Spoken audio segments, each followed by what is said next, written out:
America's Pop Culture Trivia Show. Check it out. America's Pop Culture Trivia Show. With Joe Parisi. Welcome to episode number 75 of America's Pop Culture Trivia Show. My name's Joe Parisi. What I have prepared for you are 21 fresh and fabulous pop culture trivia questions. We'll make our way through 3 rounds. In each round, there's going to be 7 questions with just 5 seconds between questions to think of the answers. At the end of each round, I will go right back over everything I just asked and tell you all the answers. So not only do you get to challenge yourself, challenge your friends who you may be listening with, you get to learn a couple of things and be reminded of stuff, most importantly, that you probably completely forgot about. The categories for the 3 rounds on today's show are going to be television for round 1, 80s movies for round 2, and 80s music for round number 3. Good luck! Now let's play. Round 1. Round 1 is our television round. Question number 1. A police drama that aired from 1988 to 1992 and starred Carol O'Connor as Police Chief Bill Gillespie. Name the show.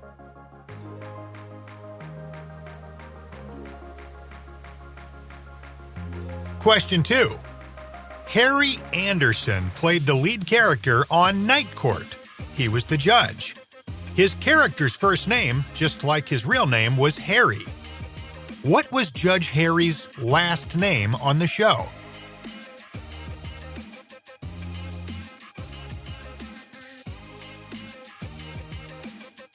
Question 3.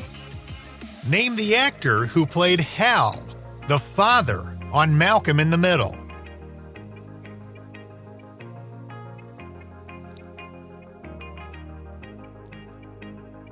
Question 4. Spin City debuted in 1996 and aired for 6 seasons. The first 4 seasons starred Michael J. Fox, but he departed for health reasons following the 4th season. Who became the show's lead actor for the final 2 seasons?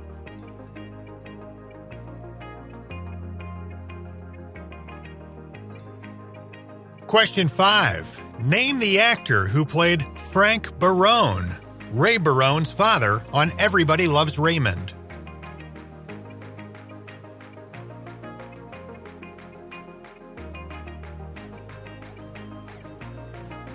Question 6. The medical drama ER put out a total of 331 episodes over 15 seasons. Multiple choice. What year did ER debut? 1994, 1997, or 1999?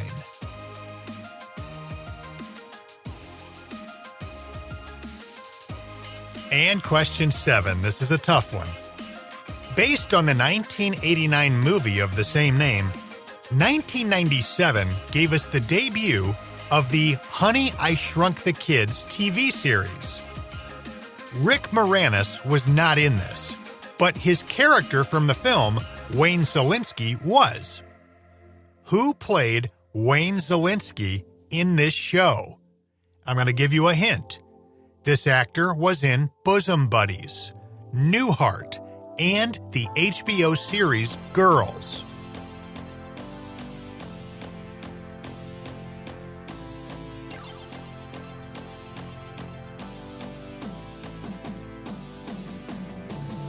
All right, let's check your scores after 7 television questions. Some tough ones in there for sure. Question 1. A police drama that aired from 1988 to 1992 and starred Carol O'Connor, Archie Bunker, as Police Chief Bill Gillespie. Name the show. That is In the Heat of the Night. Question 2. Harry Anderson played the lead character on Night Court. He was the judge. His character's first name, just like his real name, was Harry. What was Judge Harry's last name on the show? It was Judge Harry Stone. Question 3. Name the actor who played Hal, the father on Malcolm in the Middle. That was Bryan Cranston. Question 4. Spin City debuted in 1996 and aired for 6 seasons. The first 4 seasons starred Michael J. Fox, but he departed for health reasons following the 4th season. Who became the show's lead actor for those final 2 seasons? Charlie Sheen. He came in as the new lead character, Charlie Crawford. Question 5. Name the actor who played Frank Barone, Ray Barone's father on Everybody Loves Raymond. That's the late, great Peter Boyle. Question 6. The medical drama ER put out a total of 331 episodes over 15 seasons. In what year did ER debut? Your choices were 1994, 1997, or 1999. The answer is 1994. That show was in production all the way until 2009. What a run they had. Question 7. Based on the 1989 movie of the same name, 1997 gave us the debut of the Honey, I Shrunk the Kids TV series. Rick Moranis was not in this, but his character from the film, Wayne Szalinski, was. Who played Wayne Szalinski in this show? Your hint was that this actor was in Bosom Buddies, Newhart, and the HBO series Girls. The answer is Peter Scolari. He played Hannah's dad on Girls. Round 2. Okay, round 2, jump into the 1980s. This is an 80s movie round. Question 1. A comedic science fiction film from 1986 that centers around an experimental military robot that gets struck by lightning and gains a human-like intelligence. It stars Ali Sheedy and Steve Guttenberg. Name the film.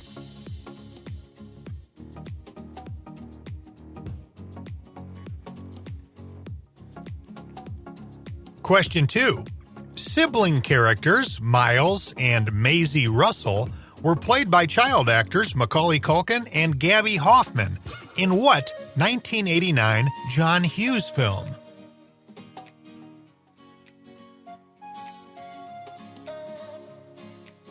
Question 3.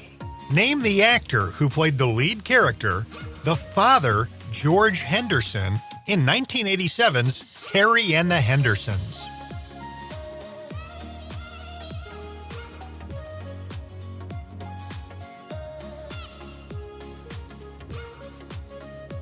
Question 4.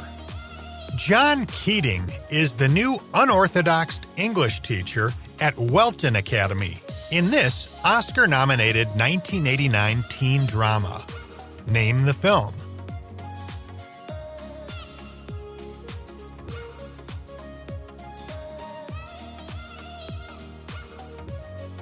Question 5.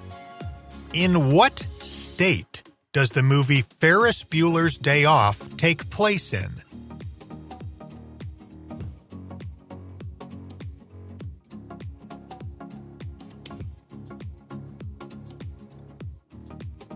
Question 6.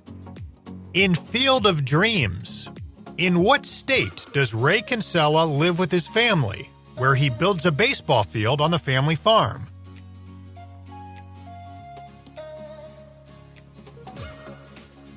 And question number 7. Louis Tully was an accountant who lived down the hall from Dana Barrett in the movie Ghostbusters. Name the actor who played Louis Tully.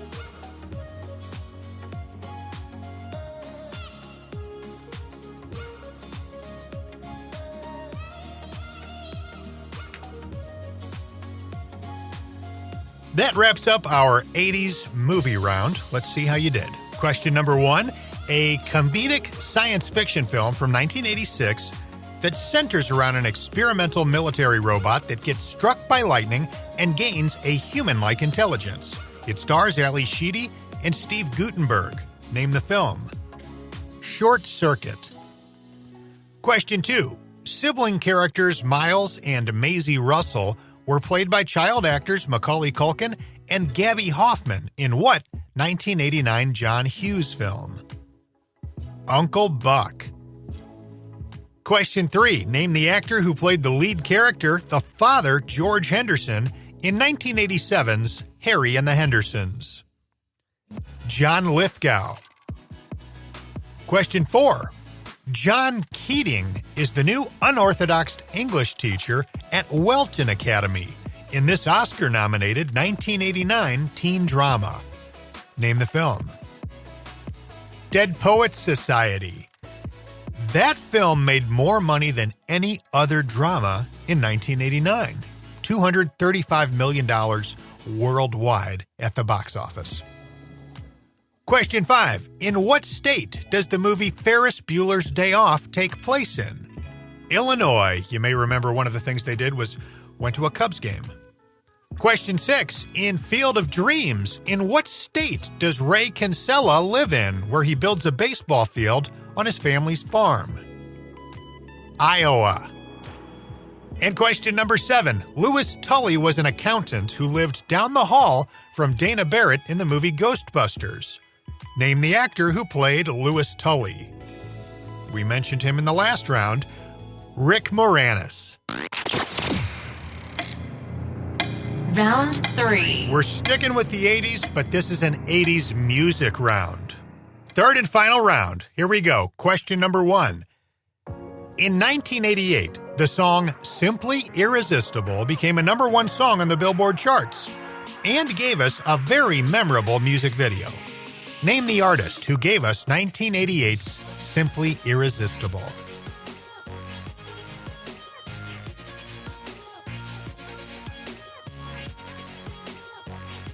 Question 2. And now you're giving me nothing but shattered dreams. Shattered dreams. What band achieved international success in 1987 with the release of their song Shattered Dreams?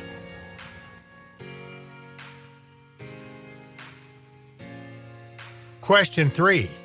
Andrew Ridgeley was one half of what famous 80s duo? Here's a hint. His partner in the group was far more famous and is now deceased. Name the group.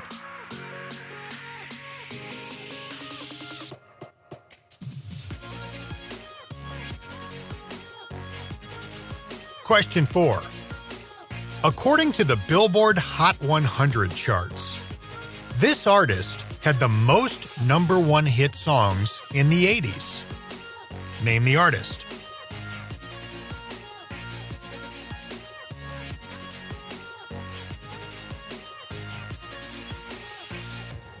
Question 5.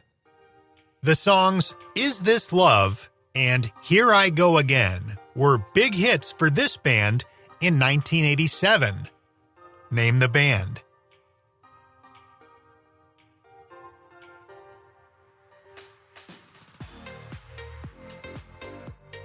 Question 6. David Byrne was the lead vocalist for this band, whose commercial breakthrough came from their 1983 album, Speaking in Tongues. Name the band.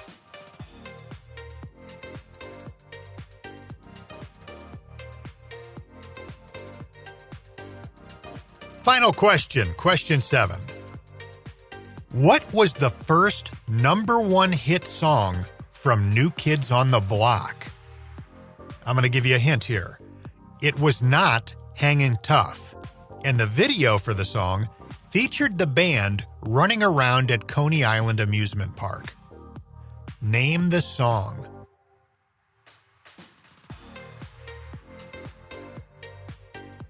Ding, ding. That's going to do it, guys.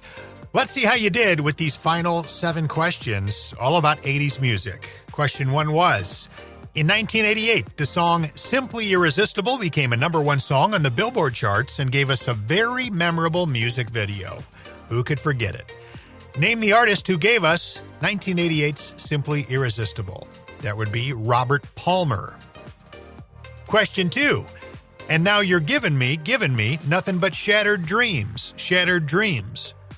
What band achieved international success in 1987 with the release of their song Shattered Dreams? Johnny Hates Jazz.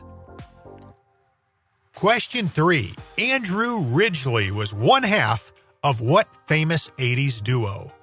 The hint? His partner in the group was far more famous and is now deceased. That group? The group that gave us It's the group that gave us Wake Me Up Before You Go-Go? That was Wham!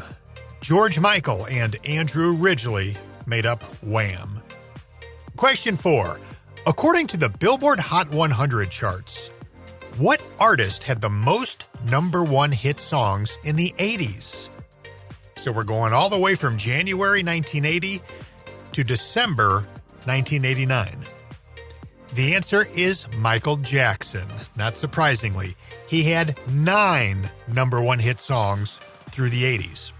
This is the kind of stuff that totally fascinates me. So Michael had 9. Second place is actually a 3-way tie between Madonna, Whitney Houston, and Phil Collins, each with 7 number one hits in the 80s. For Michael, though, he just dominated. There were a total of 27 weeks in the 80s where Michael Jackson had the number one song in the country. Incredible. Question 5. The songs Is This Love and Here I Go Again were big hits for this band in 1987. Name the band. That is Whitesnake. I love Whitesnake's Here I Go Again, and they actually have a few different versions of that song that you can find out there. It was first released in 1982, 5 years before it became a hit song. It ended up on an album in 82. Nobody paid any attention to it, and it's a different version. The words are pretty much all the same, a few little variations here and there, but the song's just laid out differently. It doesn't slap like the 1987 radio version does. Look up that 1982 version of Here I Go Again from Whitesnake on YouTube. It's very easy to find, and I bet you've never heard it. It's just kind of weird. It's like an alternate universe thing. Question number 6. David Byrne was the lead vocalist for this band, whose commercial breakthrough came from their 1983 album, Speaking in Tongues. Name the band. Talking Heads. Speaking in Tongues was the album that gave us the great song, Burning Down the House. And our final question, New Kids on the Block. What was their very first number one hit song? What I hinted was that it was not Hangin' Tough, and that the video for the song featured the band running around at Coney Island at the amusement park.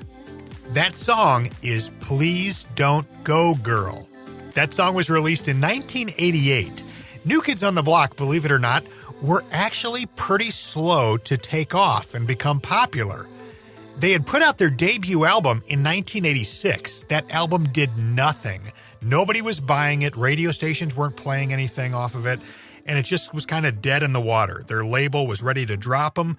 But for some reason, the label got convinced to allow them to make one more album. So they recorded the second album. And it was actually looking like the same thing was going to happen. It said that the record company had plans at this point to drop them. And they just hadn't gotten around to doing it. And then at the 11th hour, this pop radio station in Florida starts playing this song, Please Don't Go Girl, off of the Hangin' Tough album, and people just started calling like crazy, and it suddenly becomes the most requested song on this radio station. Well, the record company catches wind of this, and it's like, maybe we got something here. We'll give them another chance. They sent him out, had him make a new music video for Please Don't Go Girl, which they then started sending to TV stations. Popularity grew a little bit more. They ended up getting hooked up with Tiffany. They got to be Tiffany's opening act on the U.S. leg of her 1988 tour, and their audience just started growing and growing. This is long before the internet, so if you want to start reaching fans across the country, you got to go where these people are. You got to go to the malls and the arenas and the roller rinks where Tiffany's fans are and say, hey, we've got cool music that you might like too. And that's what they did, and throughout 1988, every couple of months, their record company would release the next single to the radio stations, and they'd play it because now people knew who New Kids on the Block were, so they'd play the singles, and they just blew up. There was You Got It, The Right Stuff. There was I'll Be Loving You Forever. Of course, Hangin' Tough, which was always my personal favorite NKO TV song. And the rest is really history. And these guys are now icons and, will forever be known as one of the greatest boy bands of all time. But the big question, who was your favorite New Kid on the Block? That's the question I'm going to leave you guys with. This has been episode 75 of America's Pop Culture Trivia Show. I'm Joe Parisi. You can reach the show on Facebook, my website, joeparisivoiceover.com. And if you got a moment, we always appreciate when you guys leave ratings and reviews wherever you get this podcast, whether it's iTunes or Spotify. You leave a little rating, little review. It helps other people find the show, and I greatly appreciate it. You guys take care of yourselves. Be safe. I'll talk to you again real soon. America's Pop Culture Trivia Show with Joe Parisi.